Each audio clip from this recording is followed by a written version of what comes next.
Magandang araw po, Tuesday morning. Maaga pa lang, hinatid ko na ulit si Bunso papuntang school. At eto po, paalis na po kami. Ilang araw pa lang po yung pasok nila, pero nasasanay na po siyang gumising ng maaga. Pagkabalik ko po galing ng paghatid sa kanya, magaan time, kain po tayo. Ang ulam nga pala po namin ngayon ay garlic butter shrimp at gulay. Kain po tayo.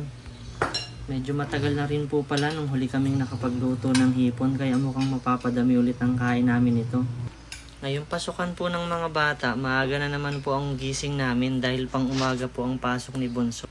At ngayon nga pala pong umagahan namin, hindi po namin kasabay si Bunso kasi nasa school na po siya.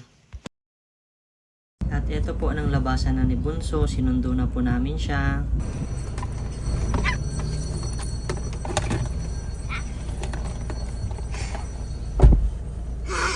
Hi Bunso, how's your school? Nandito na po kami at ito lamang po ang ganap namin ngayong umaga. Maraming salamat po sa panonood.